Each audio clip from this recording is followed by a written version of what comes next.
आज मेरा बिलीव है कि परमेश्वर का वर्ड जो आप सुनने जा रहे हैं वो आपके हृदय को आशीषित करेगा, क्योंकि आज इस मीटिंग में आने वक्त मेरा मन इतना आनंदित था, क्योंकि आज जो वचन मैं आपको दे रहा हूं ये शायद मेरी जिंदगी का one of the most important word है जो आज इस मीटिंग में मैं आपके साथ शेयर करने वाला हूं। इसलिए मैं मौसम से दुखी नहीं था, प्रभावित नहीं था। मैं जानता था कि परमेश्वर ने मुझे ये वर्ड दिया है और ये मार्वलस था। मैं आनंदित था आज दोपहर से, क्योंकि परमेश्वर ने मुझे दोपहर तक सिर्फ आधा मैसेज दिया था, कंप्लीट नहीं दिया था, लेकिन दोपहर को जब मुझे फुल मैसेज मिला तो मैं इस बात से आनंदित था और मैं ये जानता था कि ये मैसेज सचमुच आज के समय की जरूरत है कि पवित्र आत्मा आपसे क्या कहना चाहता है। इसलिए मैं ये चाहता हूं कि आप सब डिस्ट्रैक्शंस को, गीले कपड़ों को भूल कर बिल्कुल 100% दिमाग से बैठकर, चाहे आप गीली जगह बैठे हैं बैठ जाओ और ये मिरेकल देखो। इतनी बारिश के बावजूद की मीटिंग टाइम से बारिश शुरू हुई और अब खत्म हुई है और फिर भी लाखों लोग यहां मौजूद हैं। ये इस बात का सबूत है, ये इस बात का सबूत है कि आप किसी व्यक्ति को देखने के लिए यहां नहीं आए, आप अंकुर नरुला को देखने के लिए नहीं आए, क्योंकि वो भी आप ही की तरह एक इंसान है। आपको परमेश्वर ने यहां पे भेजा है कि जो मैसेज परमेश्वर की आत्मा ने मुझे दिया है आप उसे सुन सकें, क्योंकि मेरे शब्द आपको डिलीवर नहीं कर सकते, छुटकारा नहीं दे सकते, लेकिन परमेश्वर के शब्दों में ताकत है, वो आपको छुटकारा दे सकते हैं। अगर एक बच्चा आपका घर का, आपकी बच्ची किसी चीज में फंस जाए, खेलते खेलते कहीं अपना सिर अटका बैठे, कहीं बाजू अटका बैठे, और जब आप उसे देखते हैं फटाफट उसे छुड़ाने लगते हैं, क्योंकि आप एक माँ हैं, आप एक बाप हैं, आप एक भाई हैं, आप एक चाचा हैं, एक ताया हैं। आपके दिल में है ओह बच्चा ये बंधन में चला गया, इसको छुड़ा देते हैं। छुटकारा आपके स्पिरिट में उसी वक्त आ जाता है जब आप एक बंधे हुए को देखते हैं। उसी तरह परमेश्वर ने अपने स्वरूप में आपको बनाया है। जब परमेश्वर आज अपने लोगों को बंधा हुआ देखता है, गरीबी के बंधन में, बीमारियों में, हॉस्पिटल के बंधन में, श्रापों के बंधन में, डाइवोर्स के श्राप में, हर तरह के बंधन में जब वो आपको बंधा हुआ देखता है, तो जिस तरह आपका हृदय आपके बच्चों को बंधा हुआ देखकर उसी वक्त उनको छुड़ाने का करता है, तो परमेश्वर का हृदय भी वैसा ही है। बल्कि वो हमसे कई हजार लाख करोड़ अनगिनत गुना हमसे अच्छा है। वचन कहता है कि अगर तुम बुरे होकर अपने बच्चों को अच्छी वस्तुएं देना जानते हो, तो तुम्हारा स्वर्गीय पिता अपने मांगने वालों को अच्छी वस्तुएं क्यों नहीं देगा। ये परमेश्वर का हृदय है। जब वो आपको बंधा हुआ देखता है, वो आपको छुड़ाना चाहता है। बीमार देखता है तो आपको चंगा करना चाहता है। जब वो आपको दुखी देखता है, वो आपके दुखों से आपको छुड़ाना चाहता है। ये परमेश्वर का हृदय है। अगर आपका हृदय आपके बच्चों के प्रति ऐसा है, तो परमेश्वर का हृदय भी उससे कई गुना ज्यादा है आपके लिए। लेकिन फिर आप क्वेश्चन करते हैं, फिर मैं बीमार क्यों हूं, फिर मैं प्रॉब्लम में क्यों हूं, क्या परमेश्वर मुझे देखता नहीं है, तो फिर मैं ये समस्या में क्यों हूं, मैं ऐसा क्यों हूं, मेरी जिंदगी में इतनी प्रॉब्लम्स क्यों हैं, मेरे बच्चा क्यों नहीं हुआ शादी के 15 साल बाद भी, मैं शर्मिंदगी में जीवन क्यों बिता रहा हूं। आज उन सब सवालों के जवाब लेके आज परमेश्वर ने मुझे आपके पास भेजा है। बाइबल कहती है परमेश्वर जब भी अपने लोगों को छुटकारा देना चाहता है, वो अपने वचन को भेजता है। बाइबल कहती है उसने अपने वचन को भेजकर अपने लोगों को चंगा किया है। आज जब आप इस वचन को सुन रहे हैं, तो परमेश्वर की हीलिंग रिवर्स, उसकी चंगाई की नदियां आपके जीवन, आपके शरीर, आपके फाइनेंस, आपकी लाइफ के ऊपर आ रही हैं। बाइबल कहती है निर्गमन 2 उसकी 23 से 25 आयत के अंदर जब लिखा है, बहुत दिनों के बीतने पर मिस्र का राजा मर गया। इजरायली कठिन सेवा के कारण लंबी लंबी सांस लेकर आहें भरने लगे, पुकार उठे।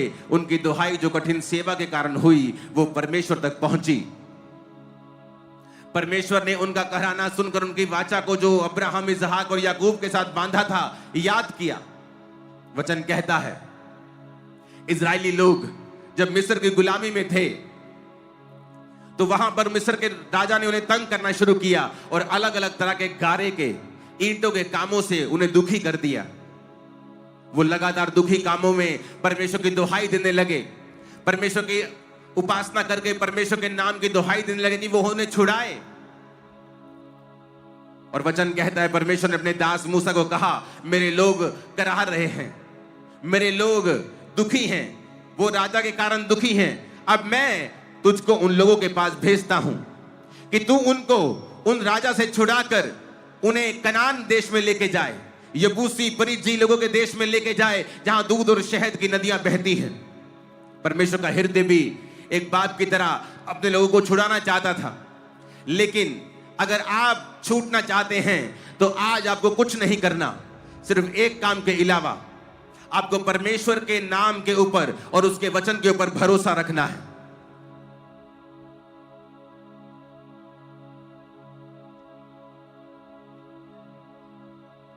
आपको वो सुनना है जो परमेश्वर का आत्मा आपसे कह रहा है। आपको वो ध्यान से बातें सुननी है जो परमेश्वर का आत्मा आज आपसे बोलेगा। जब भी लोगों ने कहा, जब लोगों ने प्रार्थना की परमेश्वर में छुड़ा, परमेश्वर ने अपने दास मूसा को भेजा उन्हें छुड़ाने के लिए। परमेश्वर ने उनके दुखों को इस्तेमाल किया। वो लोग जब मिस्र की गुलामी में थे तो अपनी गुलामी में कंफर्टेबल हो गए थे। परमेश्वर ने कहा ये लोग कंफर्टेबल हो गए हैं और इस भविष्यवाणी के अनुसार लड़ाई नहीं लड़ रहे कि 400 वर्ष के बीतने पर मैं तुमको इस देश से आजाद कर दूंगा। फिर परमेश्वर ने राजा के दिल में डाला कि वो उन्हें दुखी करे। कई बार आपके दुख आपको नाश करने के लिए नहीं होते, बल्कि आपके दुख इसलिए होते हैं कि उन दुखों में आप परमेश्वर की दुहाई दे सकें। अगर आप ये बात नहीं समझते हैं और दुखों में परमेश्वर के करीब नहीं जाते हैं, आप कभी भी छुटकारा नहीं पा सकते हैं। वो चाहे बीमारियों से हो, चाहे वो दुखों से हो, चाहे वो कलेशों से हो, डिप्रेशन से हो, गरीबी से हो, श्रापों से हो, आप छुटकारा नहीं पा सकते। परमेश्वर कई बार दुखों का इस्तेमाल करता है। मेरी जिंदगी में परमेश्वर ने दुखों का इस्तेमाल किया। मैं एक हिंदू घराने से हूं। अब मेरे दादाजी इनकम टैक्स के बहुत बड़े ऑफिसर थे और जब उनको कैंसर हुआ तो लोग उनके घर में प्रार्थना करने के लिए आते थे। तो मैं बोलता था कि मैं हिंदू हूं, मेरे घर में कभी दोबारा प्रवेश मत करना, नहीं तो मैं तुमको पीटूंगा, क्योंकि तुम लोग गोरों के धर्म को यहां फैलाना चाहते हो। और मेरे दादाजी की जब डेथ हुई उसके बाद एक डॉग ने मुझे काटा और मैं मेंटली अपसेट हो गया। और फिर दुखों ने और बीमारियों ने और डिप्रेशन ने, सीवियर डिप्रेशन कि भांग की टिक्कियां खा के भी, ओवर नशा करके भी डिप्रेशन से मुक्ति नहीं मिलती थी, सुसाइड करने तक आ चुका था। और परमेश्वर ने मेरे उस दुख को इस्तेमाल किया और फिर उसी वॉलंटियर को मेरे घर में भेजा। उस सिस्टर ने कहा जाओ उस घर में प्रचार करो। वॉलंटियर ने कहा नहीं, मैं वहां नहीं जाऊंगी। उस घर में उनका लड़का बहुत बदतमीज है, वो पास्टर को बहुत बुरा बुला बोलता है, मैं उस घर में नहीं जाऊंगी। उसने कहा नहीं, परमेश्वर का आत्मा कह रहा है जा वहां प्रीच कर, क्योंकि परमेश्वर की कोई योजना है उस घर में। और जब वो आए और मेरा घमंड टूट चुका था, क्योंकि बीमारी और डिप्रेशन के कारण न्यूरोलॉजिस्ट डॉक्टर्स के पास, क्योंकि मेरी फैमिली में बहुत सारे डॉक्टर्स भी हैं, डॉक्टर्स के पास जा जाकर, जगहों में जा जाकर मेरा दम घुट चुका था और मैं अपने लाइफ में गिव अप कर गया था। जब परमेश्वर ने मुझे छुआ, उस बहन ने और उस भाई ने मेरे लिए प्रार्थना की और एक करंट मुझे लगा और मुझे मालूम हुआ कि वाकई में यीशु मसीह जीवित परमेश्वर है। वो 16 अगस्त 2004 रात को 8 बजे के करीब जब मैंने चर्च को देखा, बाइक पे गया और मैंने परमेश्वर के नाम को ग्रहण किया, मेरा पूरा जीवन बदल गया। मुझे मालूम हुआ जब बाइबल मिली कि जो बाइबल पढ़ना शुरू कर, और जिस दिन ईसाई धर्म नाम का शब्द तो बाइबल में पढ़ लेगा, उस दिन बाइबल पढ़नी बंद कर देना, क्योंकि यीशु मसीह किसी धर्म या जात को तेरे बदलने नहीं, वो तेरे जीवन को बदलने के लिए आए हैं। मुझे समझ आई, परमेश्वर का पीछा मैं करने लगा। समझ आनी शुरू हुई कि परमेश्वर ने कोई धर्म नहीं बनाया, उसने मुझे बनाया। और पाप ने मेरे जीवन में मुसीबत को पैदा किया, बीमारियों को पैदा किया। मैंने यीशु मसीह को अपना उद्धारकर्ता माना, उसके लहू से अपने पापों को धोया, बपतिस्मा लिया, नशे गए, बीमारियां गई, सब कुछ ठीक हो गया। लेकिन समय लगा। परमेश्वर ने मेरे दुखों को इस्तेमाल किया परमेश्वर के करीब जाने के लिए। आज जो मैं आपसे बोलना चाहता हूं बड़ा इंपॉर्टेंट है। क्या आप दुहाई दे रहे हैं या नहीं? दुखों में सब हैं, इजरायली भी हैं, आप भी हैं, बोलाना भी है, धमकाना भी है। लेकिन आपके दुखी होने का मतलब यह नहीं है कि परमेश्वर आपकी सुनेगा। अगर आप बीमार हो जाएं तो इसका मतलब यह नहीं कि आप ठीक हो जाएंगे। अगर आप बहुत दुखी हैं तो जब तक आप डॉक्टर को नहीं ढूंढते हैं और उससे मेडिसिन नहीं खाते हैं, और अगर वो मेडिसिन काम ना करे फिर और सियाना डॉक्टर ढूंढते हैं। परमेश्वर ने कहा, हे आदमियों, हे औरतों, हे बच्चों, अगर तुमको इतनी बुद्धि है कि जब तुम बीमार हो जाते हो तो डॉक्टर के पास चले जाते हो, आंखों की बीमारी होने पर तुम हार्ट के डॉक्टर के पास नहीं चले जाते हो, किडनी का रोग होने पर तुम सिर के डॉक्टर के पास नहीं जाते हो, उसी डॉक्टर के पास जाते हो और दवाई लेते हो और खाते हो और ठीक हो जाते हो, तो तुम्हें क्या यह नहीं पता कि परमेश्वर जब दुखों को भेजता है तो तुम्हें तुम्हारे दुखी होने से तुम्हारे दुख चले नहीं जाते हैं। विश करने से मैं विश करता हूं, काश हाय परमेश्वर मुझे चंगा करे, तुम्हारे दुख या बीमारियां चली नहीं जाती हैं। आपको वो करना पड़ता है जो सही है। अपने पड़ोसी को बोलो वो करना पड़ता है जो सही है। आज एक स्टोरी मैं आपसे शेयर करूंगा, एक मार्वलस स्टोरी, प्रार्थना की स्टोरी, कि प्रार्थना से क्या क्या नहीं हो सकता है, प्रार्थना करने से क्या बदलाव हमारी जिंदगी में आते हैं।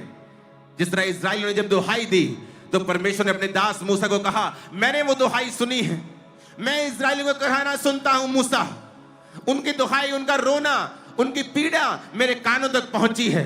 अब मैं तुझे भेजता हूं, जा उन लोगों को बता कि मैंने तुम्हारा कहराना सुना है, तुम्हारे आंसू मैंने देखे हैं, और मैं तुमको अब कनान के देश में लेके जाऊंगा और अपने वायदे को जो अब्राहम, इसहाक और याकूब के साथ बांधा था पूरा करूंगा।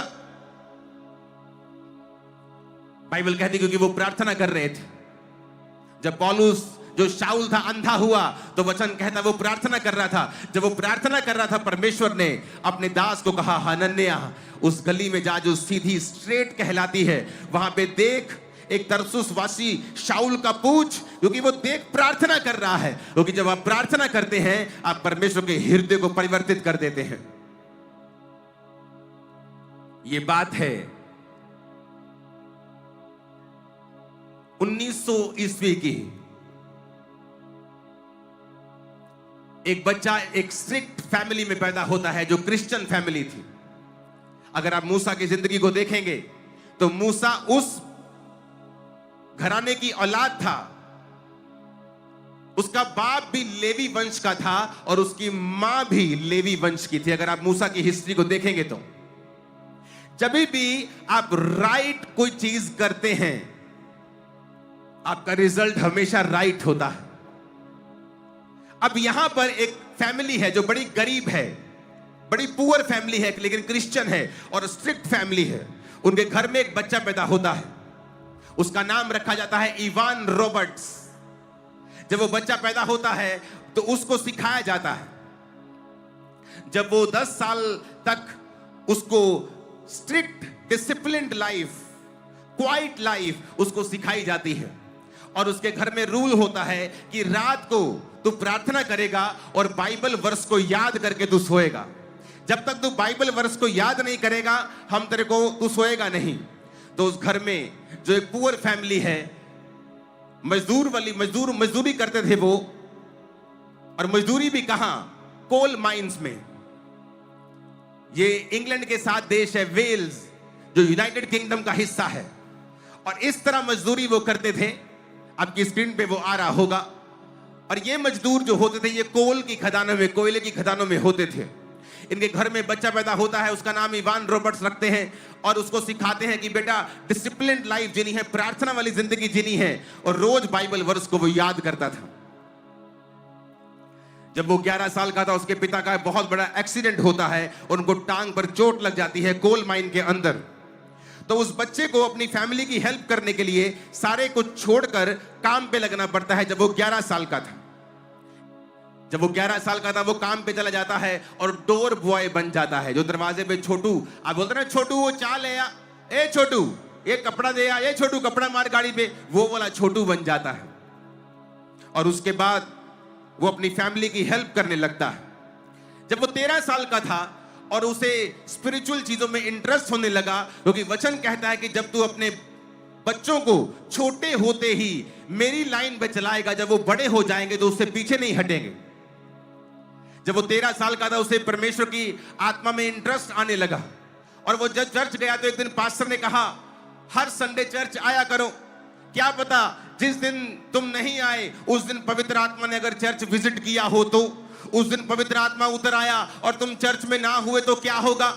ये बात उसके दिल को छू गई, और जब ये बात उसके दिल को छुई तो उसने कहा अब मैं हर संडे चर्च आऊंगा। कोल माइन से काम करके थका हारा वो चर्च में जाता था, चाहे वो जितना भी एग्जॉस्टेड होता था, शरीर में थका हुआ होता था, लेकिन वो चर्च में जाता था। जब वो 20 साल का हुआ, जिस कोल माइन में वो काम करता था, वहां पे एक बड़ा एक्सप्लोजन हुआ, एक बड़ा धमाका हुआ और उसकी जिंदगी बड़ी मिरेकलसली बच गई। इस चीज ने उसे बड़ा छुआ कि देखो मैं मर सकता था यहां पे आसानी के साथ, लेकिन परमेश्वर ने मुझे बचाया क्योंकि मैं प्रभु के साथ जुड़ा हुआ हूं। उसका विश्वास परमेश्वर में और बढ़ता गया। 24 साल की उम्र में उसको इच्छा हुई कि मैं परमेश्वर के कामों को करूंगा और उसने जॉब को छोड़ के लोहार का काम करने लगा अपने अंकल के साथ। जब वो 25 साल का हुआ, उसके अंदर परमेश्वर के विजन आने लगे कि तू वेल्स कंट्री, जिसकी पॉपुलेशन उस समय कोई 20 लाख के करीब थी, और उसे दर्शन आने लगे कि 1 लाख लोग उसके सामने लिखा हुआ नंबर आता था कि तू इतने लोगों को वहां पे बचाएगा। लेकिन वो जब माइन को काम को छोड़कर लोहार का काम करता था और प्रार्थना में बढ़ रहा था, तो उसको लगातार फिर दर्शन आने लगे। 26 साल की उम्र में वो बाइबल कॉलेज चला गया और परमेश्वर ने बाइबल कॉलेज में उससे बात की कि जा और अपने एरिया के यूथ के लोगों को इकट्ठा कर। वो आया वापस और यूथ के लोगों को इकट्ठा करके वो प्रार्थना करने लगा और सिर्फ 16 लोग उसके पास आए। 16 यूथ उसके पास आया, क्योंकि ये इवान रॉबर्ट्स प्रार्थना वाला व्यक्ति था।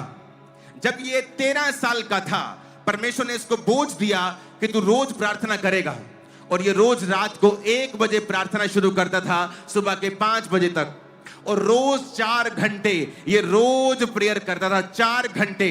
और 13 साल लगातार इसने प्रार्थना की। और एक ही दर्शन, परमेश्वर तू रिवाइवल को लेके आ, लोग तेरे नाम को समझे, लोग तेरे नाम को जाने। और लगातार 13 साल 4 घंटे रात को ये रोज रोज रोज प्रार्थना करता था। 26 साल की उम्र में परमेश्वर ने इसको बुलाहट दी, जा और अब प्रचार शुरू कर और अपने एरिया के लोगों को बचा और यूथ में जाके मेरा प्रचार कर। पहली मीटिंग में 16 यूथ आता है और ये यूथ को प्रचार करने लगता है। एक कोल माइन में काम करने वाला, एक खदान का मजदूर बात करने लगता है परमेश्वर की आत्मा के द्वारा लोगों से। और ये उसके पास कोई बहुत फैंसी सरमन्स नहीं थे, उसके पास कोई बहुत बाइबल की बड़ी डीप थ्योरी उसके पास नहीं थी। सिर्फ वो पवित्र आत्मा का भेजा हुआ जन था, और दूसरा वो एक प्रार्थना करने वाला व्यक्ति था। रातों रात घुटनों पर रहकर वो एक प्रार्थना करने वाला व्यक्ति था, क्योंकि उसकी माता पिता ने उसकी जो परवरिश की थी वो बड़ी स्ट्रिक्ट क्रिश्चियन फैमिली थी, जो संडे को चर्च जाना भूलते नहीं थे, चाहे वो कितने भी गरीब थे। कोल माइन में काम करते करते उसके पिता को इंजरी हो गई, उसका बेटा काम पे लगाना पड़ा जब वो 11 साल का था, लेकिन चर्च जाना फिर भी वो भूलते नहीं थे। परमेश्वर के साथ जुड़े हुए व्यक्ति और प्रार्थना करने वाले व्यक्ति। उसके बाद जब वो आया लोगों के सामने, उसने कहा, मैं तुम्हें फैंसी सरमन देने के लिए नहीं आया हूं, बस 4 बातें मैं तुमसे कहना चाहता हूं। पहला, अपने पापों को मान लो। जितने भी पाप तुम्हारी जिंदगी में हैं, उनका अंगीकार करके तुम परमेश्वर के साथ जुड़ जाओ, ताकि परमेश्वर के सामने से तुम्हारे लिए विश्रांति से भरे हुए और शांति से भरे हुए दिन आए। कहता दूसरा, हर उस हैबिट को छोड़ दो जो डाउटफुल है, जो तुम्हें लगता है कि परमेश्वर की आज्ञा से तुम्हें दूर कर रही है। चाहे वो शराब का पीना हो, चाहे वो व्यभिचार हो, चाहे वो गलत संगति हो, चाहे बॉयफ्रेंड गर्लफ्रेंड के चक्कर हो, उन सब कामों को कहता छोड़ दो। कहता तीसरा, कहता उसी वक्त पवित्र आत्मा की बात को सुनो जब वो तुमसे बात करता है, उसी वक्त उसको डिले नहीं करना। अगर तुम खाना खा रहे हो और अपने दोस्तों से बात कर रहे हो और पवित्र आत्मा तुमसे कहे बेटा जाकर प्रार्थना कर, तो उसी समय चले जाना है, परवाह नहीं करनी तेरे दोस्त क्या कहेंगे। अगर तेरे घर में चाहे कोई तेरे रिश्तेदार की शादी हो संडे के दिन, लेकिन पवित्र आत्मा तो कहे नो, तुझे सिर्फ संडे चर्च अटेंड करना है। कहता पवित्र आत्मा की बात को उसी वक्त सुनना है। अगर पवित्र आत्मा किसी से तुम्हें माफी मांगने के लिए कहता है, उसी वक्त मांगना है। कुछ कन्फेस करने को कहता है, उसी वक्त करना है। पवित्र आत्मा की गाइडेंस के अनुसार चलना है और बिल्कुल भी देरी नहीं करनी है। वो कोई पाप छोड़ने के लिए कहता है, कोई गलत आदत छोड़ने के लिए कहता है, अपने माँ बाप को सॉरी बोलने के लिए कहता है, किसी को सॉरी बोलने के लिए कहता है, अपने पाप अंगीकार करने के लिए बोलता है, अपने पास्टर से बात कर इस बात में वो बोलता है। कहता है उस बात में देरी मत करना। चौथा पॉइंट उसने कहा कि पब्लिकली क्राइस्ट को कन्फेस करना। उसने कहा तुम जब यीशु मसीह को मानते हो तो पब्लिकली इस बात के बारे में बताना, इस विश्वास को सीक्रेट में मत रखना। 4 सिंपल मैसेज उसने दिए, 4 पॉइंट्स का सिंपल मैसेज उसने दिया और परमेश्वर ने उसकी जिंदगी में काम करना शुरू किया। जब 4 पॉइंट्स का मैसेज लोगों ने सुना, यूथ ने सुना, क्योंकि एक देश में अगर 5% लोग भी हाई लेवल के नशेड़ी हो तो पूरा देश ही नशेड़ी गिना जाता है। एक स्टेट में जब 5% ही लोग नशा करने वाले हो, पूरे स्टेट का नाम बदनाम होता है कि ये तो स्टेट ही नशेड़ियों का है जी। उस देश में परमेश्वर ने उसे एक आंकड़ा दिया, 1 लाख लोग, सिर्फ 20 लाख लोगों के 1 लाख, 20 लाख से हल्का सा कम थे वो। तो इसका मतलब 5% लोग थे वहां पे जहां जो बहुत ही पाप में थे और अत्यधिक अंधेरे में थे। जब उसने प्रीच करना शुरू किया तो वहां पे जो न्यूज रिपोर्टर्स थे, वहां पे जो मेन न्यूज चैनल उसका नाम था द वेस्टर्न मेल, उस न्यूज़पेपर में अलग अलग तरह के स्पोर्ट्स के कॉलम्स आते थे कि आज ये व्यक्ति आ रहा है, आज ये क्रिकेट हो रहा है, आज ये फुटबॉल का मैच है। लेकिन जब उसने प्रीच करना शुरू किया और लोगों ने क्राइस्ट को एक्सेप्ट करना शुरू किया और 1 लाख लोग 1-1.5 साल के अंदर अंदर बचा दिए गए उस देश में। बेदारी ने पूरे देश को घेर लिया, न्यूज चैनल्स के ऊपर ये आने लगा, आज इतने लोगों ने तौबा की, आज इतने लोगों ने क्राइस्ट को अपना जीवन दिया। पूरा न्यूज चैनल ने, पूरा न्यूज रिपोर्ट ने, उस न्यूज़पेपर ने एक पूरा पेज एक इस पास्टर को डेडिकेट कर दिया। जो बड़े बड़े उस न्यूज पेपर के बड़े बड़े जो रिपोर्टर्स थे वो पास्टर्स के संग जाने लगे मीटिंग्स में और मीटिंग की सारी जानकारी वो लिखते थे। आज इस जगह पे मीटिंग हुई और इतने लोगों ने क्राइस्ट को अपना जीवन दिया और परमेश्वर ने अजीब काम करने शुरू कर दिए। बेदारी पूरे एरिया में हिट कर गई, यूथ परमेश्वर का काम करने लगा, वो वर्शिप करने लगे, वर्शिप में रोते थे, चिल्लाते थे, परमेश्वर की स्तुति करते थे, आराधना करते थे। कोई उनको मैड मैन बोलता था, कोई पागल आदमी बोलता था, कोई बोलता था ये दिमाग इनका खराब हो गया है। लेकिन उस एरिया में इतना काम हुआ कि उस एरिया के सारे बार्स, सारे पब बैंकरप्ट हो गए, क्योंकि वो सारे लोगों ने शराब पीना बंद कर दिया और पब्स में जाना बंद कर दिया। उन पब्स ने, जिन न्यूज़पेपर्स की मैं बात कर रहा हूं, वो क्रिश्चियन न्यूज़पेपर्स नहीं थे, वो वहां के सेकुलर न्यूज़पेपर थे। इसका मतलब वो सब धर्मों को मानने वाला न्यूज़पेपर था। इसका मतलब ये नहीं कि वो क्रिश्चियन न्यूज दे रहा है तो शायद वो क्रिश्चियन होगा, एक्साइटेड हो गया होगा कि मेरे धर्म का काम हो रहा है, लेकिन ऐसा नहीं था। वो एक सेकुलर न्यूज़पेपर था और वो लगातार छाप रहा था कि रिवाइवल हिट कर चुका है वेल्स को। वेल्श रिवाइवल 1904 और 5, 1904 और 5 का वेल्श रिवाइवल वो लिखा हुआ न्यूज़पेपर के ऊपर आता था। आज इतने लोगों ने तौबा की, आज इतने लोगों ने क्राइस्ट को अपना जीवन दिया। शराब पीनी बंद कर दी लोगों ने। पब्स ने रिटन डॉक्यूमेंट लिखा, पब्स और बार के मालिकों ने अपने लेटर हेड्स के ऊपर लिखा और कंप्लेंट की कि जब से इस व्यक्ति ने इस शहर में प्रचार करना शुरू किया है हमारे पब्स बंद हो गए हैं, हम बैंकरप्ट हो गए हैं, क्योंकि जो लोग शराब पीने के लिए हमारे पास आते थे वो सारे चर्च जाने लगे हैं। एक बड़ा रिवाइवल वहां पे आया, एक सामर्थी रिवाइवल जो पहले कभी उस हिस्ट्री में नहीं देखा गया था, वो आया। क्यों? क्योंकि एक व्यक्ति ने फैसला किया कि मैं वहां पे प्रार्थना करूंगा। उस व्यक्ति ने फैसला किया कि मैं प्रेयर करूंगा अपने देश के लिए, अपनी स्टेट के लिए मैं प्रार्थना करूंगा। आज आप दुखी हो जाते हैं जब आपका पति नशा नहीं छोड़ता। क्या आपने प्रार्थना की? क्या आप रोज 6 घंटे परमेश्वर की हुजूरी में बैठते हैं? 2008 में 3 लोगों से खामरा चर्च शुरुआत हुई थी, लेकिन उस 3 लोगों की शुरुआत होने से पहले मैं रोज 6 से 8 घंटे रोज प्रार्थना करता था। इसलिए नहीं कि मैं बड़ा धर्मी था, इसलिए कि मुझे हीलिंग चाहिए थी और उस हीलिंग को परमेश्वर ने बहाना बनाकर रोज मुझे अपनी हजूरी में बैठा देना। रोज 6-6 घंटे, 8-8 घंटे रोज मैंने परमेश्वर की प्रेजेंस में बैठना। जब आपको हीलिंग चाहिए होती है, आप 2 मिनट मांगते हैं, 5 मिनट मांग लेंगे, 10 मिनट मांग लेंगे, उसके बाद क्या मांगेंगे बार बार? उसके बाद मैं फिर बैठता था परमेश्वर की प्रेजेंस में, सॉन्ग्स को, खुदावंद के गानों को, वर्शिप सॉन्ग्स को सुनता था और ऐसे प्रार्थना करता था।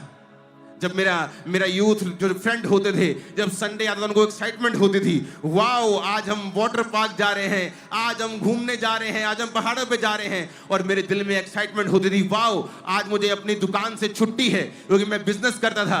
आज चर्च को मुझे सुबह जाकर मेरी पूरी शाम मेरे पास फ्री है। मेरे पास एक्साइटमेंट होती थी कि आज मैं फुल नाइट प्रेयर कर सकता हूं, आज फुल शाम मैं प्रार्थना कर सकता हूं। उन 3 लोगों से शुरू हुई चर्च को परमेश्वर ने इस इंडिया की सबसे बड़ी बिगेस्ट चर्च कितने सालों में बनाया, आप उसके गवाह हैं। कितना यूथ इस चर्च ने बदला, आप उसके गवाह हैं। कितने हजारों लाखों डॉक्यूमेंटेड लोगों ने खामरा में नशा छोड़ा है, आप लोग उसके गवाह हैं। क्योंकि मेरा परमेश्वर सब कुछ कर सकता है अगर कोई व्यक्ति इस बात पे बिलीव करे कि वो आज भी प्रार्थना करने वालों को उत्तर देता है।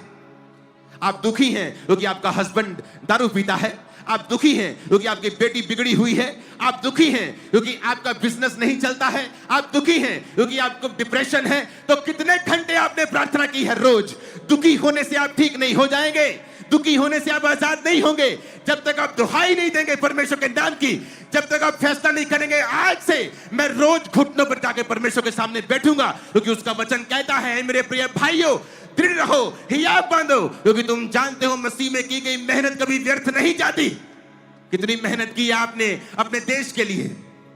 आज पास्टर्स जो इस दुनिया के सबसे लोनली लोग होते हैं, सबसे ज्यादा स्ट्रेस्ड कोई काम है तो वो पास्टर्स का होता है, और उनको प्रार्थना करने की जरूरत होती है। वो फैंसी सरमन से लोगों को बचा नहीं पाएंगे, वो फैंसी सरमन्स देके लोगों के हृदय को परिवर्तित नहीं कर पाएंगे। उनको घुटनों के ऊपर सरमन्स को पैदा करना होगा, उन्हें घुटनों में आना होगा, हाथों को उठाना होगा, रात रात परमेश्वर की दुहाई को देना होगा। रातें लोगों के सोने के लिए हैं, क्रिश्चियन लोगों के बनने के लिए हैं, हमारे सोने के लिए रातें नहीं होती हैं। मैं अपने पिछले मसीह जीवन के 21-22 साल में चंद रातों को जानता हूं जब मैं फुल नाइट सोया हूंगा। मुझे याद नहीं, अब मैं याद कर रहा हूं तो मुझे याद नहीं मैं किस रात को फुल नाइट सोया था। आपको एक प्राइस पे करना होता है, एक मूल्य अदा करना होता है, क्योंकि परमेश्वर सुनने के लिए तैयार है। अगर आप बच्चों को आप छुटकारा देने के लिए तैयार हैं तो परमेश्वर भी आपको छुटकारा देने के लिए तैयार है। लेकिन कहां है आपकी प्रार्थना, कहां है आपका विश्वास? क्या आप गरीब होकर भी चर्च जाते हैं? गरीब होकर, दुखी होकर, एग्जॉस्टेड, थके हारे होकर भी क्या आप चर्च में हैं? आज थोड़ी सी बारिश हुई और आपसे बारिश नहीं संभली, लेकिन आपसे तो संभली, आप यहां हैं, लोगों से नहीं संभलती है। मेरी बात को ध्यान से समझना, आज से लाइफ चेंज हो जाएगी। बड़े बड़े न्यूज़पेपर उसके बारे में छापने लगे, पूरा कॉलम उसको दे दिया, न्यूज़पेपर का पूरा कॉलम आता था। आज यहां बेदारी सभा हुई, इतने लोगों ने तौबा की, इतने लोगों ने बपतिस्मा लिया। इस इवान रॉबर्ट्स में बात करो जिसकी पिक्चर आप स्क्रीन के ऊपर देख रहे हैं। वहां पे कोयले की खदानों में एक और काम हुआ। जब कोयले की खदानों में बेदारी शुरू हुई तो कोयले की खदान के सारे वर्कर जो थे वो मसीह में आ गए, और मसीह में जब आ गए तो वहां पे एक काम हुआ, जो कोयले की प्रोडक्शन थी वो पूरी तरह से कम हो गई, बहुत कम हो गई। उसका रीजन ये था कि वहां की खदानों के अंदर जितना कोयला था, वहां के घोड़े जो होते थे उन घोड़ों पर वो लाद कर उन कोयले को वहां से निकालते थे। तो उन घोड़ों के लिए नीचे ही अस्तबल बनाए जाते थे, नीचे ही सारा कुछ। खदान नीचे बहुत बड़ी होती है, अगर आपको कोयले की खदान के बारे में नहीं मालूम तो नीचे ही पूरा एक तरह का बहुत लंबा होता है। ये देखो, उनके अस्तबल भी वहीं रखते थे, और कोयले को ऐसे डंडे लगाकर उस छत को ऐसे रखते हैं जमीन को कि वो नीचे धंस ना जाए। धंसने से बहुत से मजदूर मरे हैं इंडिया में, पूरी दुनिया में अभी भी मरते रहते लोग, अगर आप न्यूज फॉलो करते हैं तो। क्योंकि वो जो घोड़े थे उनको ट्रेंड किया गया था। अगर आप, मैं जिस जगह पे जन्मा हूं वो सुन्यारा मोहल्ला है जलंधर का, वहां पे गाड़ी नहीं जा सकती अंदर, कार नहीं जाती। अगर दो स्कूटर भी आमने सामने ऐसे आएंगे तो एकदम से पास नहीं करते, रुक के थोड़ा टेढ़ा मेढ़ा होके पास करते हैं। सब अमीर लोग भी वहां रहते हैं, ऐसा नहीं कि गाड़ी नहीं तो गरीब लोग रहते, अमीर लोग भी वहीं रहते हैं। लेकिन जब वहां पे किसी ने कंस्ट्रक्शन करनी होती थी, मलबा उठाना होता था या कुछ रेत लेके आने, तो गाड़ियां नहीं आती थी, तो गधों पे लेके वो आते थे। तो जब मैंने ये स्टोरी पढ़ी मुझे रिलेट हुआ, क्योंकि वहां पे गधों में शायद आज भी ऐसा करते हैं वो लोग जो बिल्कुल डीप गलियों में रहते, गलियां गलियां गलियां, अंदर गाड़ी नहीं जा सकती। तो वो जब गधों को हाँकते हैं ना, यहां पे जलंधर में तो बोलते थे ओए मर जा, ऐसे बोलते थे वो, गाली देके। तो उन्होंने बताया कि वहां के जो घोड़े थे उनको ट्रेंड किया गया था गालियां दे दे के, तो जब उनको वो मारते थे या निकालते थे कोयले की खदान से, तो जब वो गाली देते थे और कर्स करते थे, श्रापित वर्ड्स बोलते थे, तो घोड़े चलते थे। लेकिन जब वो मसीह में आ गए, उन्होंने कर्स करना बंद कर दिया। और जब कर्स करना और गाली देना बंद कर दिया, जब वो घोड़ों को बोलते थे कि चलने के लिए, घोड़े चलते नहीं थे क्योंकि उनकी ट्रेनिंग नहीं हुई थी। वो गाली को ही समझते थे, वो गाली नहीं देते थे तो घोड़े रुकते थे। उनको टाइम लगा घोड़ों को दोबारा ट्रेंड करने के लिए कि वो बिना गाली के चलें, और तब तक कोयले की प्रोडक्शन उस देश में बहुत लो हो गई थी। इमेजिन करो, एक व्यक्ति जब वो 13 साल का था, वो व्यक्ति जो चर्च जाता था, वो व्यक्ति जो चर्च को छोड़ता नहीं था, कोयले की मान से थका हुआ भी चर्च जाता था, कोयले की मान से थका हुआ भी कंप्लेंट नहीं करता, प्रभु को इस गरीब घर में पैदा कर दिया। एक तो है ये गरीब, ऊते से ये करो, बाइबल वर्स रेडी करो, ये बाइबल वर्स याद करो, ये करो वो करो, क्या बकवास है ये। मुझे कोई अमीर घर पैदा करता है, शाम को मैं भी वाइन का गिलास पी रहा होता, मैं भी गाड़ी में घूम रहा होता, मैं भी कहीं इंग्लैंड की रानी के घर में पैदा होता। उसने ऐसा कुछ नहीं कहा। परमेश्वर के घर में जाता था कि कहीं आज अगर पवित्र आत्मा उतर आया और मैं वहां पे ना हुआ तो मुश्किल हो जाएगी। रोज हर संडे चर्च जाना, जहां मीटिंग होनी वहां जाना। एक 13 साल का व्यक्ति, और 0 से 10 साल तक वो अपने माता पिता के बिल्कुल डिसिप्लिन में रह के रोज रात को बाइबल वर्स को याद करके वो प्रार्थना किया करता था। एक प्रार्थना वाला व्यक्ति, उसे परमेश्वर दर्शन देता है कि अब बस कर और जाके मेरा प्रचार कर। लेकिन 13 साल रोज रात की प्रार्थना, आज लोगों को दिखा, न्यूज़पेपर्स ने देखा, लोगों ने देखा, सब कुछ हुआ, लेकिन लोगों ने ये नहीं देखा कि ये हुआ कैसे। आज पास्टर्स दुखी हो जाते हैं जब बेदारी नहीं देखते, जब चंगाई नहीं देखते, हीलिंग्स नहीं देखते। वो देखते अच्छा ये मिनिस्ट्री कैसे बढ़ रही है। कोई मिनिस्ट्री फैंसी सरमन्स दे के नहीं बढ़ सकती है, अच्छी बातें सिखाकर कोई मिनिस्ट्री बेदारी को नहीं लेके आ सकती है। जब तक वो मिनिस्ट्री का सरमन आपके घुटनों के द्वारा आपके घुटने छील कर खुदा के सामने घंटों बैठकर जब तक ना जन्मा हो, जब तक वो सरमन ऐसा ना हो, लोगों के हृदय को चेंज नहीं कर सकता है। आज आप में से बहुत सारी यूथ है, मैं जानता हूं प्रोफेटिकली खुदावंद आपसे प्रार्थना करने के लिए कहेगा, और आप इस एरिया और इस पंजाब और इस इंडिया की बड़ी बेदारी का कारण होंगे इन जीसस ने। मुझे आमीन साथ चाहिए, और ऊंचे चाहिए, और बड़े चाहिए, और चिल्लाने वाले चाहिए। हालेलुया, आमीन। ऊंची आवाज में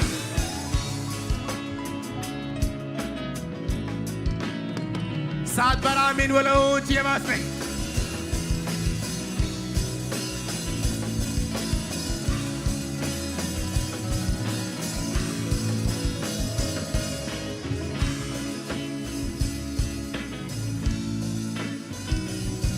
जब वहां पे परमेश्वर की बेदारी शुरू हुई तो वहां पे पुलिस थाने बंद होना शुरू हुए। पुलिस वालों ने अपनी क्वायर बनाकर चैपल्स में जाना शुरू, चर्चिस में जाना शुरू कर दिया। वहां पे एक रिवाज था कि जब वहां पे पुलिस में कोई क्राइम केस नहीं आने लगा, तो वहां पे एक रिवाज था कि वहां की कोर्ट्स जो थी वो बंद होने लगी। क्योंकि कोर्ट्स में एक रिवाज था कि जब जज वहां पे आता था और कोई क्रिमिनल केस वहां मौजूद नहीं होता था, तो उस एरिया और डिस्ट्रिक्ट की पुलिस जज को व्हाइट ग्लव्स देती थी। जब जज व्हाइट ग्लव्स पहनता था तो ये इस बात का संकेत होता था कि मेरी डिस्ट्रिक्ट जो है वो क्राइम फ्री हो चुकी है।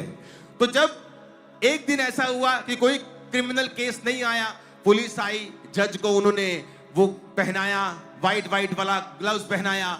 जज ने अनाउंस किया कि ये डिस्ट्रिक्ट क्राइम फ्री है। तो थोड़े थोड़े दिनों में फिर ऐसा होने लगा। एक समय आया जब क्रिमिनल केस आने बंद हो गए, वहां की कोर्ट्स को बंद करना पड़ा, पुलिस थानों को बंद करना पड़ा, पुलिस वाले क्वायर में शामिल हो गए। एक व्यक्ति जिसने परमेश्वर के हुक्मों को समझा, लाखों को चेंज कर दिया। आज मैं आपको एक बड़े लाखों की भीड़ के रूप में नहीं देख रहा हूं, मैं किसी एक से बात कर रहा हूं जो फ्यूचर में लाखों और करोड़ों को बचाने वाला है आप लोगों। मैं किसी एक से बात कर रहा हूं जिसके द्वारा उसका घराना बचाया जाएगा इसी साल और अगले साल। मैं किसी एक से बात कर रहा हूं जिसकी प्रार्थना के द्वारा उसका परिवार सारे श्रापों से छुड़ाया जाएगा। मैं किसी एक से बात कर रहा हूं जो अपने जीवन के सारे श्रापों से मुक्त होने वाला है इस प्रार्थना और इस वचन के द्वारा। आमीन ऊंचा चाहिए चर्च। Hallelujah, hallelujah. एक व्यक्ति की प्रार्थना ने पूरे देश को बदल दिया। पब्स को बंद कर दिया, थानों को बंद कर दिया, कोर्ट्स को बंद कर दिया। और ये सब छापने वाले न्यूज़पेपर से जो सेकुलर थे। और आप कहते परमेश्वर मेरा वीजा क्यों नहीं दे रहा? वो तू कह रहा है मैं तेरे द्वारा देशों को बदल दूंगा, और तू अपने जीवन के बदलाव के बारे में रो रहा है। तू अपने जीवन के बारे में रो रहा है, मेरे बच्चा नहीं है, और परमेश्वर कह रहा है मैं लाखों लाखों बच्चे तेरे द्वारा बचाऊंगा। जब मैं बीमार था, प्रभु से कहा प्रभु मैं बीमार हूं तो लोगों के लिए प्रार्थना कैसे करूंगा? प्रभु ने कहा था जिस नल से पानी निकलता है वो खुद भी सूखा नहीं रहता। मैं बीमार था जब मैंने लोगों के लिए बीमारी के लिए प्रार्थना करनी शुरू की थी। लोग हील होते थे, मैं बीमार वापस जाता था। लेकिन प्रभु का वचन पूरा हुआ, जिस नल से पानी निकला लोगों के लिए वो नल भी सूखा नहीं रहा, और मुझे भी खुदा ने हील किया समय आने पर। और आज तक वो हीलिंग बरकरार है। 100%, 200% हो गया हूं अब मैं। क्या आप प्रार्थना करने वाले व्यक्ति हैं? अगर नहीं, आप कुछ नहीं कर पाएंगे। आप विश करते रह जाएंगे, आप काश काश करते रह जाएंगे, आपके जीवन में कोई बदलाव नहीं होगा। वो अपने वचन से बाहर नहीं जाता। उसने कहा है तू मुझे पुकार तो मैं तुझे उत्तर दूंगा, मैं तुझे छुड़ा कर ऊंचे स्थान पे रखूंगा जब तू मेरे नाम को जान लेगा, जब तुम मुझसे प्रेम करेगा। आप खुदा से प्रेम करते हैं तो चर्च कैसे छोड़ दिया, शराब कैसे पीनी शुरू कर दी, रिलेशनशिप में कैसे चले गए, किन हाथों से व्हाट्सएप पे गंदे मैसेज किए, किन हाथों से किन आंखों से उस ब्लू मूवी को देखा। आज सोशल मीडिया ने आपकी जिंदगी बर्बाद कर दी। पाप आपके हाथों में ही है। झट नंगे लोगों को आप देख सकते हैं 2 सेकंड के अंदर। पास्टर्स भी इससे इफेक्टेड हैं, आज बहुत सा यूथ इससे इफेक्टेड है। कैसे बदलाव होगा जब शैतान इतने आधुनिक हथियारों के साथ आपकी जिंदगी में काम कर रहा है? जब तक आप तौबा नहीं करेंगे, हर डाउटफुल हैबिट को आप छोड़ेंगे नहीं, जब तक आप परमेश्वर की आत्मा की बात को उसी वक्त से सुनना नहीं शुरू करेंगे। अगर वो कहता है मेरे बेटे आज से इस जीवित चर्च में जाना है, मेरी बेटी आज से तुमने 4 घंटे प्रार्थना करनी है, कैसे बदलाव होगा? अपने आप बदलाव नहीं होगा। फिर परमेश्वर दुखों को भेजेगा कि ये खुद प्रार्थना नहीं कर रहा तो शायद मैं दुखों को भेजूं तो तब ये मेरी तरफ मुड़े। और यही कारण है आज बहुत सारे लोग दुखों में हैं कि परमेश्वर ये चाहता है कि ये मेरी ओर मुड़े, ये बेदारी का हिस्सा हूं, ये प्रार्थना करें, ये मेरी ओर आए ताकि मैं इनकी जिंदगी में बड़े काम करूं।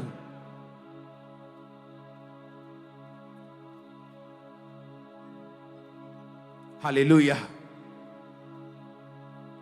एक हेबराइड्स रिवाइवल है स्कॉटलैंड में। पैगी स्मिथ 84 साल की एक अंधी औरत, और जिसको अर्थराइटिस भी था, और उसकी बहन क्रिस्टीन स्मिथ 82 साल की।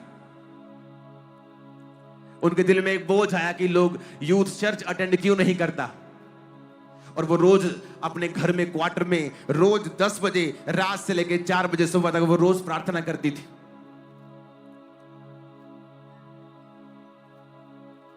अंधी थी और अर्थराइटिस का रोग भी था उनको। आज किसी का सिर दर्द हो जाए, बोलता है मैं क्यों करूं प्रार्थना, यीशु ने कौन सा मुझे हील किया है, उसने कौन सा मुझे बच्चा दिया है, मैं कौन सा अमीर हूं, उसने मुझे कौन सा ब्लेस के सारा दिन मुझे दिहाड़ी करनी पड़ती है। प्रार्थना की उसने 6 घंटे रोज। एक दिन अचानक से उन्होंने एक पास्टर को इनवाइट किया जिसका नाम डंकन कैम्पबेल था, और उनके घर में एक रात्रि सर्विस होती है, और उस रात्रि सर्विस में परमेश्वर इतना लोगों को छूता है कि वो सर्विस के बाद एक बेदारी शुरू होती है। उस पूरे आइलैंड में लोग उसके घरों की ओर आना शुरू होते हैं, रातों को चर्च लगनी शुरू होती है, लोकल पुलिस स्टेशन में प्रार्थनाएं शुरू होनी हो जाती हैं, बार्स बदल जाते हैं प्रार्थना सभाओं में, क्राइम बहुत हद तक उस देश में, उस आइलैंड में खत्म हो जाता है। 2 औरतों की प्रार्थना के द्वारा। और हम बिना प्रार्थना के सोच रहे हैं कि परमेश्वर हमारी जिंदगी में बड़ा काम करे। ग्वाटेमाला में एक जगह है एल्मोलोंगा। 1970 में वहां पे लोग इतने गरीब थे और वहां पे डोमेस्टिक वायलेंस थी, गृह युद्ध चल रहा था, शराब बहुत ज्यादा लोग पीते थे, विचक्राफ्ट बहुत करते थे, जादू टोना बड़ा करते थे। और जो सॉइल वहां की थी, जो मिट्टी वहां की थी, वो अन्न नहीं दे रही थी, वो ज्यादा अन्न वहां पे नहीं देती थी। वहां पे एक लोकल पास्टर मेरियानो एक फास्टिंग और प्रेयर की चेन चलाते हैं और उसका नाम रखते हैं स्पिरिचुअल वॉरफेयर। और प्रभु से कहते हैं, प्रभु यहां की पॉवर्टी के साइकिल को, श्राप को तू तोड़ दे। और वो प्रार्थना करना शुरू करते हैं। अगले 20 साल के अंदर अंदर उस देश में इतना रिवाइवल आता है, उस आइलैंड पे इतना रिवाइवल आता है कि वहां पे 4 प्रिजन्स पूरी तरह से खाली हो जाते हैं। लास्ट प्रिजन बचता है, उसे भी एक दिन ऑफिशियली क्लोज करके उसे कम्युनिटी हॉल में बदल दिया जाता है। वहां की सॉइल पे परमेश्वर इतनी कृपा करता है कि वहां की सब्जियां दुनिया की सबसे बड़ी सब्जियों में आज एक कहलाती है। अगर आप वहां की सब्जियां देखेंगे, वो देखो लोगों ने हाथ में पकड़ी है, वो असली गाजर है, एआई पिक्चर्स नहीं है। आप देख लेना वहां पे, आप इसको सर्च करना, सब्जियों की पिक्चर्स आप पूरी तरह से और भी दिखाओ, और भी पिक्चर्स आपके पास होंगी। वो देखो हाथ के, पूरे हाथ के बराबर गाजर, और वहां पैदारी शुरू होती है। उसके बाद उसको वो छोटे से आइलैंड पे इतनी सब्जी रोज आती है कि वो मिलियंस ऑफ डॉलर्स में रेवेन्यू करना शुरू होते हैं। और पूरा पॉवर्टी का और गरीबी का साइकिल परमेश्वर 20 सालों के अंदर उस पैदारी में तोड़ के रख देते हैं। कारण एक पास्टर डिसाइड करता है, आओ फास्टिंग करते हैं और प्रेयर करते हैं। आज का क्रिश्चियन कहां है? वो टीवी के सामने बैठा है, वो नेटफ्लिक्स के सामने बैठा है, वो शादियों में मगरूर है, बिजी है, काम धंधे में लगा हुआ है। लेकिन ये चीजें आपको छुड़ा नहीं सकती। उसे छुटकारा चाहिए, लेकिन वो जानता नहीं छुटकारा होगा कैसे। अगर रोने से छुटकारा हो जाता तो दुनिया को कोई भी आदमी मरता ना। अपने जवान हस्बैंड को मरता देके फिर वो औरतें रोती और उसको बचा लेती, लेकिन ऐसा होता नहीं है। अगर एक अंधी औरत की प्रार्थना से पूरा आइलैंड, पूरा वो एरिया बदल सकता है, वहां के जेल्स बंद हो सकती हैं, एक जेल को बंद करके कम्युनिटी हॉल में बदल दिया जा सकता है, तो आप क्या प्रार्थना नहीं कर सकते? जब लोग मेरे पास आते हैं, मेरी फैमिली में ट्रबल है, मैं बोलता हूं प्रार्थना करो, मुझे लगता है कि प्रार्थना मतलब प्रभु से एक बार बोलेंगे प्रभु जी करो कुछ। प्रार्थना मतलब प्रार्थना करो 2 घंटे, 3 घंटे, 4 घंटे, 5 घंटे, 6 घंटे, 8 घंटे। कब? रोज। जब तक रिजल्ट नहीं आता रोज करो। मैंने सालों प्रेयर की। अपनी लाइफ का बिगेस्ट ब्रेक थ्रू पाने से पहले मैंने 10 साल रोज प्रार्थना की और किसी किसी दिन 8 घंटे भी की। इसलिए नहीं कि मैं बड़ा धर्मी हूं, इसलिए कि मुझे छुटकारा चाहिए था। परमेश्वर ने मेरे दुखों को इस्तेमाल किया। मेंटली अपसेट के अटैक्स में बाइबल पढ़ना जरूरी होता था, क्योंकि दुष्ट आत्मा मुझे छोड़ के चला जाता था जब बाइबल पढ़ता था। इसी कारण से नया नियम 5-6 दिन में, 4 दिन में पढ़ जाता, पूरा पढ़ लेता था। आज मुझे बाइबल याद है, बाइबल के वचनों की नॉलेज है। इसलिए नहीं कि मैं धर्मी था और बाइबल को खोज रहा था, इसलिए कि मैं दुखी था और परमेश्वर ने मुझे इस दुख में सिखाया बाइबल पढ़ना। लेकिन आज जब बाइबल में पढ़ता हूं, मैं दुखी हूं इसलिए नहीं पढ़ता हूं, वो मुझे आदत डाल दी परमेश्वर ने बाइबल पढ़ने की। प्रार्थना इसलिए नहीं करता, मुझे छुटकारा चाहिए, मैं छुटकारा पा चुका हूं, लेकिन आज मुझे आदत है घंटों प्रार्थना करने की। और यही बेदारी का कारण है। मेरी बेदारी का कारण कोई इंतजाम नहीं है। आप क्या इंतजाम कर लेंगे? इतनी बारिश में क्या कर लेंगे? सब फेल हो सकता है। लेकिन खुदा की प्रेजेंस जब आपके साथ होती है, जब आप प्रार्थना करने वाले व्यक्ति होते हैं, आप समझते हैं कि आपको प्रेयर के लिए कॉल किया गया है। बाइबल में परमेश्वर ने कहा मेरा घर प्रार्थना का घर कहलाएगा। चर्चिस को प्रार्थना का घर परमेश्वर ने बोला गया है। लेकिन आज वो क्या बन चुके हैं? व्यभिचार का अड्डा, चोरी का अड्डा, पुलपट के ऊपर एक दूसरे पे एक दूसरे को छीलना, एक दूसरे के ऊपर तोहमतें लगानी, एक दूसरे को नीचा करना।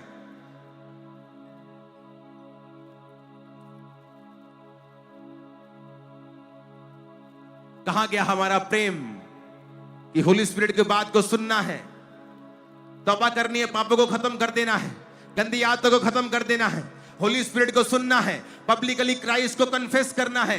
4 पॉइंट्स ने पूरा देश बदल दिया। हालेलुया। ऊंची आवाज में बोलो हालेलुया।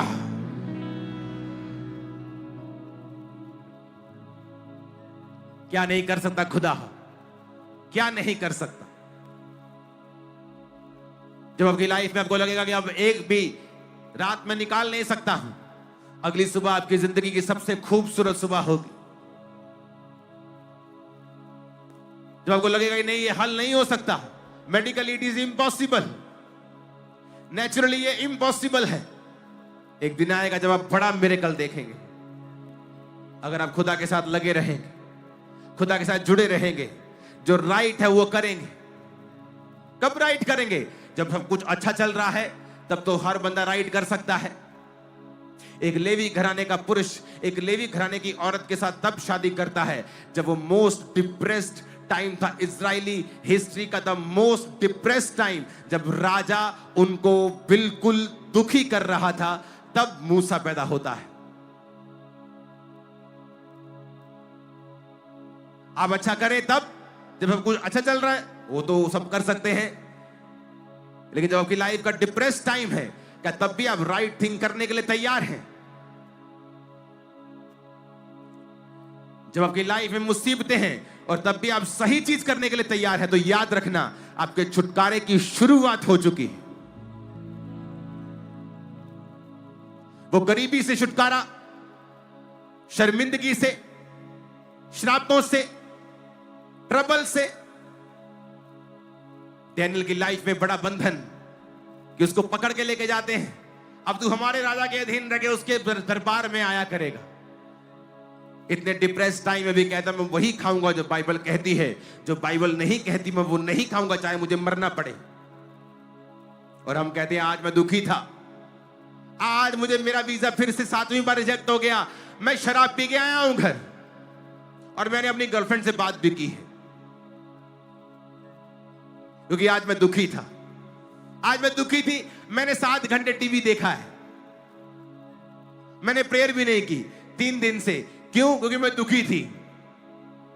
आप जब दुख में सही चीज नहीं करते हैं, वो दुख लंबा चलता है, पीढ़ी दर पीढ़ी फिर आगे चलता है, क्योंकि परमेश्वर आपको छुटकारा तभी देता है जब आप वचन पूरा करते हैं। उसने कहा मैं यीशु नाम से कोई दुनिया में बड़ी चीज नहीं कहता, यीशु नाम से भी एक चीज बड़ी है, वो है मेरा वचन। और वचन में लिखा है तू मुझे पुकार तो मैं तुझे उत्तर दूंगा, बिना पुकारे नहीं दूंगा।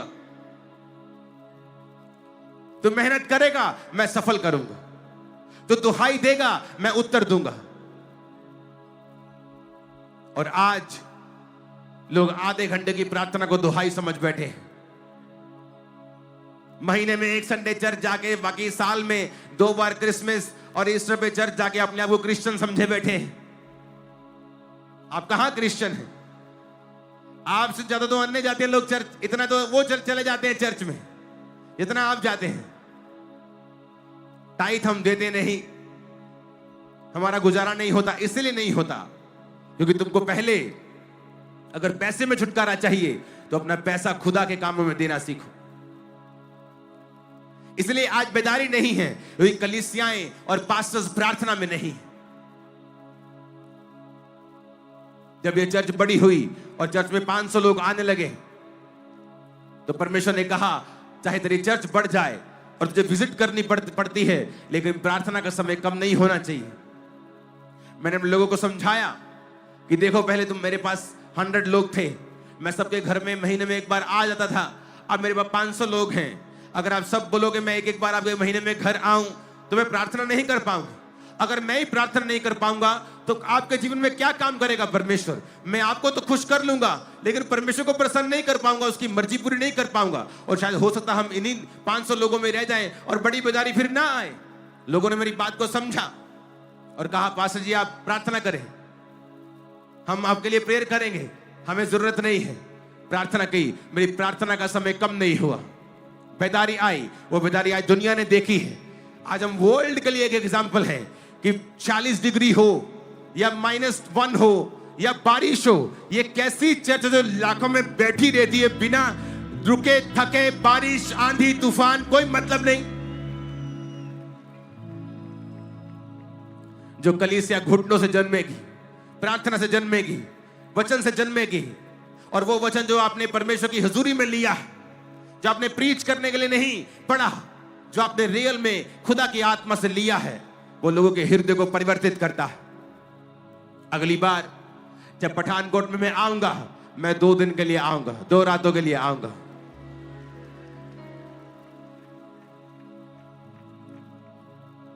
तो अगली बार जब क्रूसेड होगा तो 2 दिन का होगा। और परमेश्वर आज आपको चुन चुका है, बड़ा काम करने के लिए चुन चुका है। मैं नहीं कह रहा चुनेगा, चुन, आपको पता है, आपके हृदय से खुदा ने आज बात की है। जाओ और यूथ ग्रुप्स बनाओ, वे विचार के लिए नहीं, लड़के लड़कों के साथ, लड़कियों लड़कियों के साथ, और करो प्रार्थना रातों रात। चर्चिस नाइट प्रेयर्स को रखें अपनी चर्चिस के अंदर,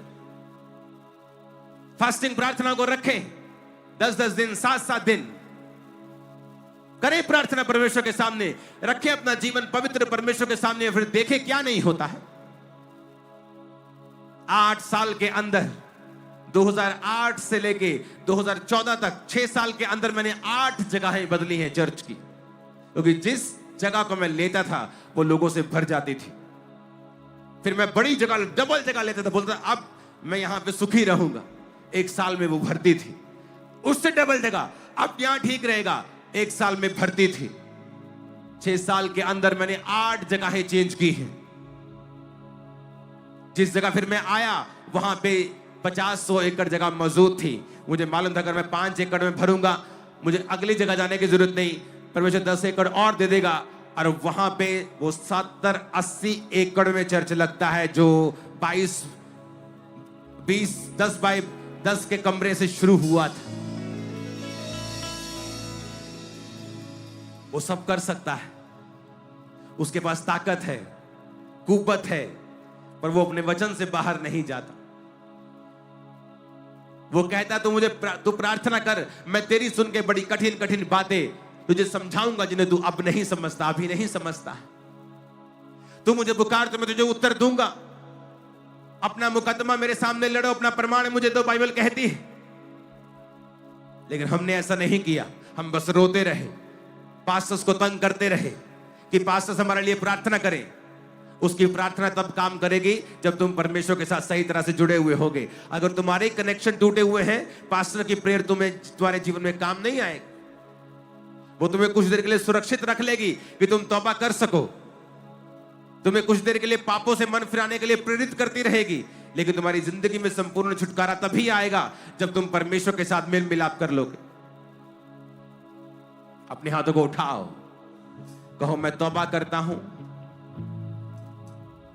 मेरी बात को सुन लो, यूथ, अपनी जिंदगी की तबाही का कारण आप खुद ही होंगे अगर आप पाप में रहेंगे तो।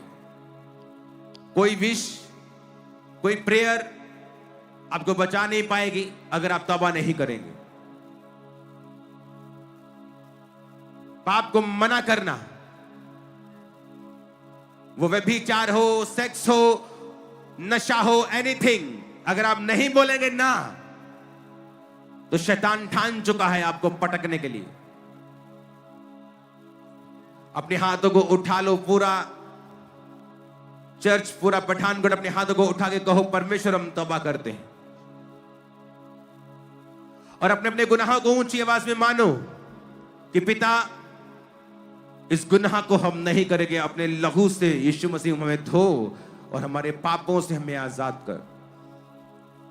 ऊंची आवाज में बोलेंगे।